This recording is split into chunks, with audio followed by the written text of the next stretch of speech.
Assalamualaikum warahmatullahi wabarakatuh. Good afternoon, everyone. How is going? I hope you all pretty good. So let me introduce myself. My name is M.Akbar, student from PBI 6A class, and I'm from Group 3 with my partner is Febri Angga Wahyuni. So in this video, we'll presenting to you the article of the use of literature in teaching English as a foreign language. And it is about how the use of short stories, poem, novel, etc. to maintain the student interest in learning language at the classroom. The author of this paper by M.D. Inemal Haque at Jahangirnagar University in Bangladesh. This article describes the role of literature in English foreign language classes. As we know, language is a tool for communication. Learning a foreign language is more than memorizing all of the grammatical structures that are possible in a language. The main goal of a person in learning a foreign language is to be able to communicate, and this is closely related to this article, to be successful communicator in the foreign language. This aims to the student to mastering the four skills of language such as listening, speaking, reading, and writing. In teaching language, language and literature are allies, not enemies. It means very related, and the result finding of this paper is appropriate literature to teach second language in the classroom. Selected text should not be too long, not too linguistically and conceptually complex, and not too distant from the word knowledge of the student, and should generate students' interest. It will be prudent if we can use interesting and knowledgeable literature in teaching language in a second language or foreign language situation. Literature plays a crucial part in maintaining the interest of the teaching foreign language students. Naturally, literature is sweet and enjoyable. It has universal appeal and directly touches for the learner's heart. Because of its strong appealing quality, the literature finds a permanent place in the memory of the learner. Hence, the literature considered to be a fit medium for language teaching. The significant skill of using the meaning of an unfamiliar vocabulary item from the context can be easily developed with the help different form of literature. Any literary text, whether prose or poem, provide the learners with a rich context and adequate clues to guess and understand the meaning of new words from. In a literary text, words frequently occur in related groups and units. These groups of words, which are semantically related, not only contribute to a better understanding of the text, also facilitate the register-based teaching of vocabulary items. The four basic skills, listening, speaking, reading, and writing, can be promoted through literary text. This can be achieved by designing suitable language activities based on on appropriately selected text. Use of short stories, poems, novels can help maintain the interest of the foreign language or second language learners in learning the language. When a short poem or a nursery rhyme is acted out, the whole class enjoys the performance and learners observe some intonation patterns not easily achieved otherwise. Those learners may be acquainted with intonation, rhythm, tone, syllabus, or etc. with the help of nursery rhymes and poems. So the first topic of this article is the use of literature, not study of literature. The writer's aim is not the teaching of English literature, but teaching and improving English already acquired by the teaching English as a second or foreign language learners through a careful selection of literary pieces which match the learner's difficulty level. Self-learning of English is greatly accelerated and modified. The writers intend the use literature to teach language. The most important function of using literature in teaching English as a second or foreign language class is its motivating role for performance within the classroom. Study of literary pieces provides opportunities to the class to reflect on the events and characters, share the opinions of the readers, and get them involved in discussion. The next topic is selection of materials for language teaching activities. In a literary work, content is communicated in many noble ways, with metaphors and multiple meanings, sarcasm, cynicism, or etc. The writers may use the word in some unique manner to create novel meanings and expressions. Teachers should choose short, self-contained pieces. A student can feel a sense of accomplishment in having read and understood, an encouraging experience when the process of learning a language seems or indeed is endless. The first is feel free to excerpt or even to modify slightly to make good works more accessible.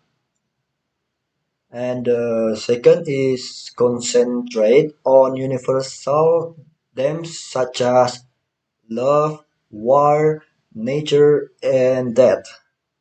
The third is let students know the language is a way to understanding the greatest issues, not the smallest.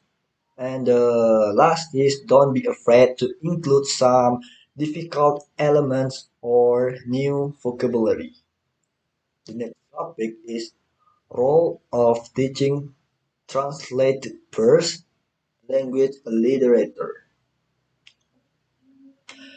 This sort has several advantages over the types of literature normally employed by language teachers. First is learners are be able to understand the cultural background of the material used. Second is plot, theme, characters, values, attitudes, judgments, and much of the vocabulary are recognizable.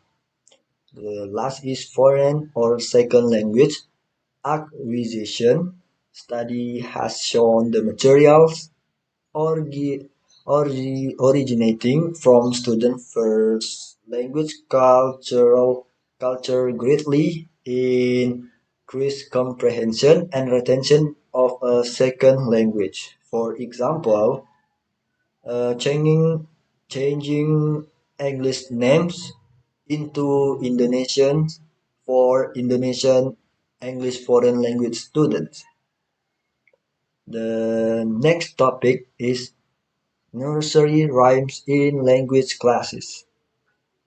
Nursery rhymes help the student to understand the rhythms, rise and fall of the speech, and thus the student acquire knowledge of tone, intonation, stress, syllable, strong form, and weak form words. The following chant is an illustration of this type by Anon.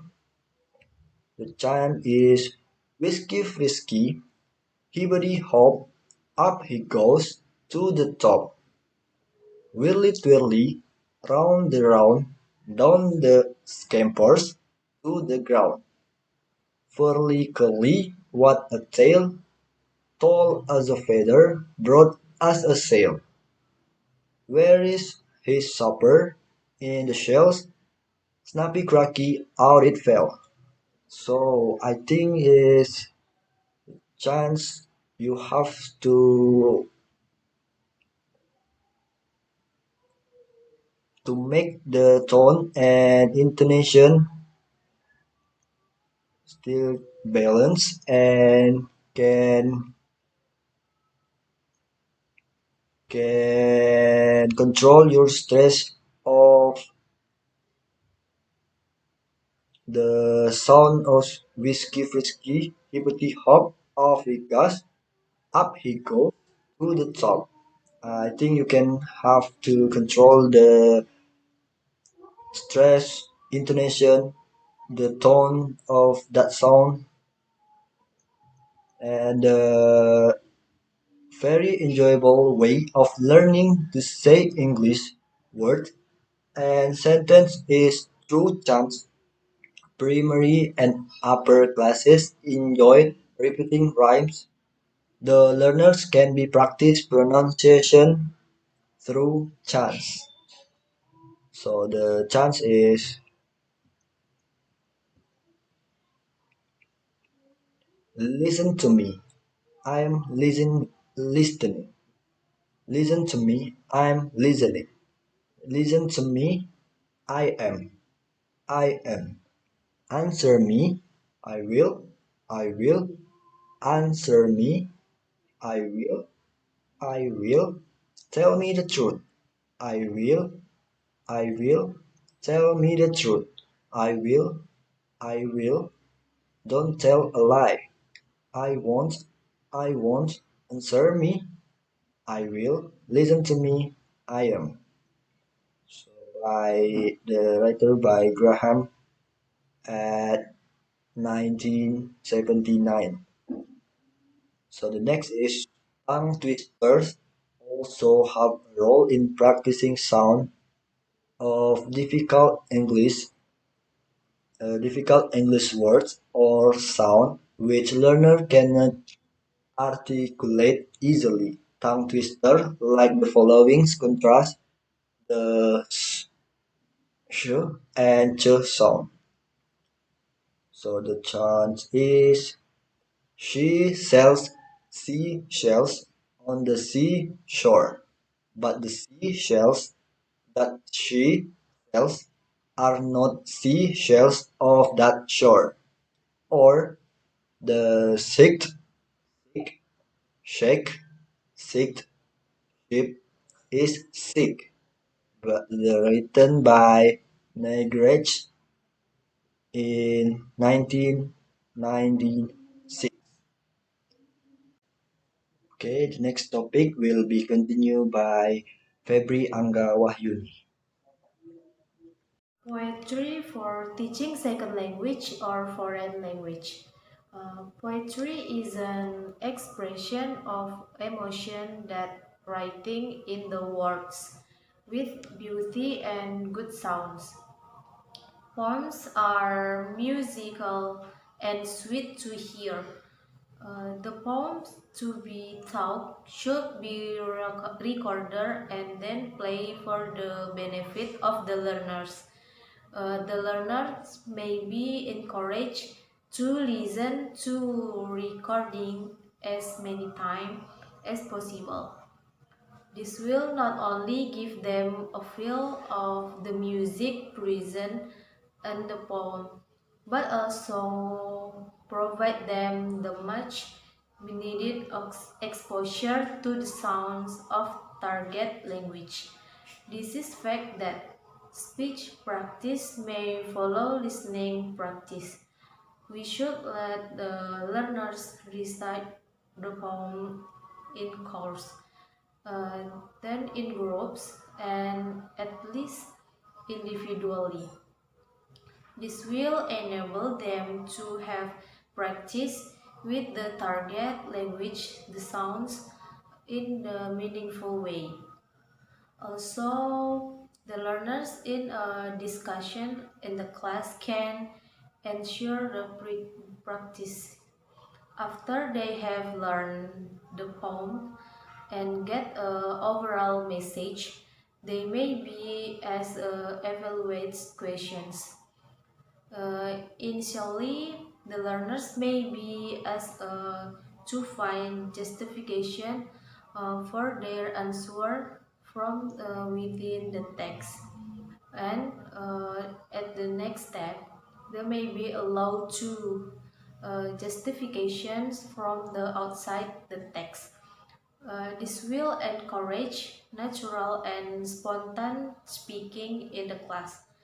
Is it not only listening and speaking can be promoted with the help of the poem.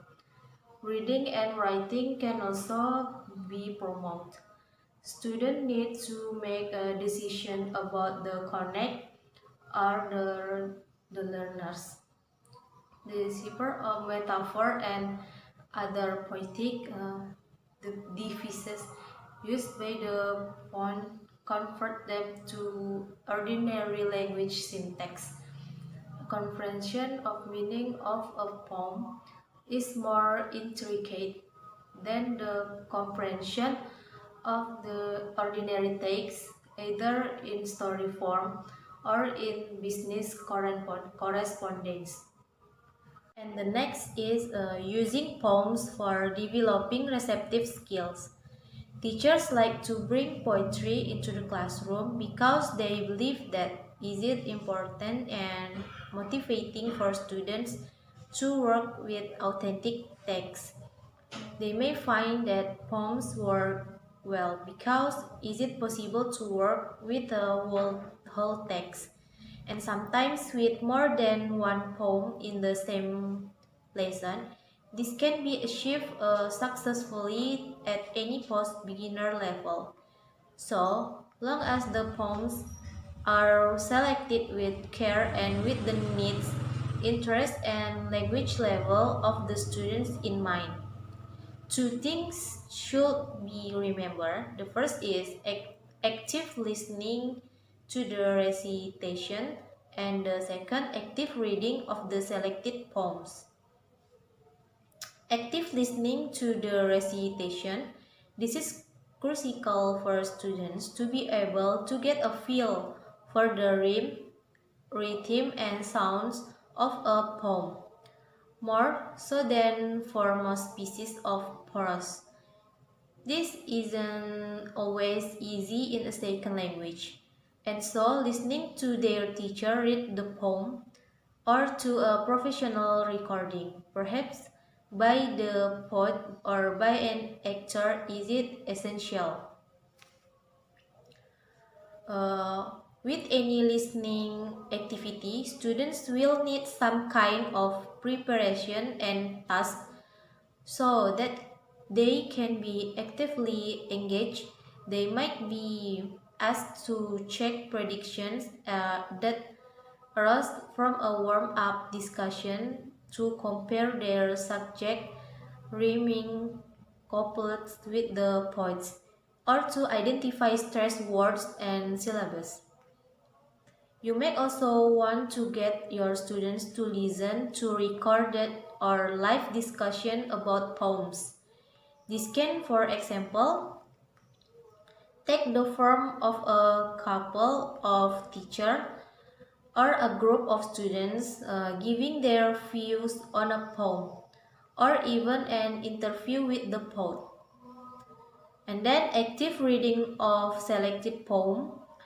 Here, reading means extensive reading of the poem. Reading activities can center on not only the poem themselves, but also around background reading sorts like biography or critical. Teachers should not get stuck in literary analysis unless your students have specifically asked for a literature lesson, but do draw attention to useful syntax, grammar, and vocabulary. The teacher should avoid too much analysis, which can kill enjoyment, and we are aiming for the opposite. And then using poems to develop productive skill. Poems are obviously authentic texts. This is a great motivator. Poems are often rich in cultural references, and they present a wide range of learning opportunities. The purpose is to teach English language through poetry, not to teach the poetry itself. So teachers don't need to be literature expert. Most of the try and taste activities used regularly by language teacher can be adapted easily to bring poetry into the classroom. The first speaking activities, pronunciation, and writing activities. And the next is the role of story and storytelling. The role of stories and storytelling in language teaching classes is very effective and very interesting for the students. So, the teachers can easily take the advantage in teaching the foreign language using short story. The educational value of using stories and the technique of storytelling has always been understood through the world. Now more and more English as foreign language, the teacher of young learners are using carefully selected stories from the world of children literature because they have become more familiar with acquisitions-based methodology and because stories complete to the major objective in most countries for foreign language teaching to young learners. Linguistic, psychological, cognitive, social, and cultural.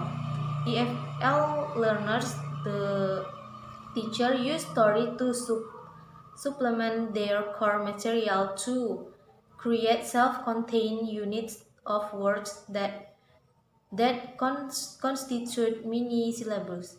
In this way, a story provides the starting point and rich context for develop a wide variety of related language and learning activities involve children personally, creatively, and actively in an all-around whole curriculum approach. And then use of drama or theatrics in the language classroom. Drama can help the teacher to achieve reality in several ways. It can overcome the student resistance to learning the new language. Uh, Drama also provide cultural and language enrichment by revealing insight into the target culture and presenting language context that make item memorable by placing item by placing them in a realistic social and physical context. Okay, the conclusion, finding appropriate literature to teach in the second language classroom has always been a major challenge. Selected text should not to be long, not too linguistically and conceptually complex, not too distant from the knowledge of the students, and should generate students' interest. Due to this string requirement, few teachers use literature in the English classroom. However, adequate attention should be paid to the proper text selection. If the text is beyond the level comprehension of the learning, then the purpose of language teaching will also get defeated. Therefore, the text should be simple and interesting in keeping with the level of proficiency the learners. So I think that's all about our explanation. We do apologize if we have some mistake in this video. Okay, the last I say, Assalamualaikum warahmatullahi wabarakatuh.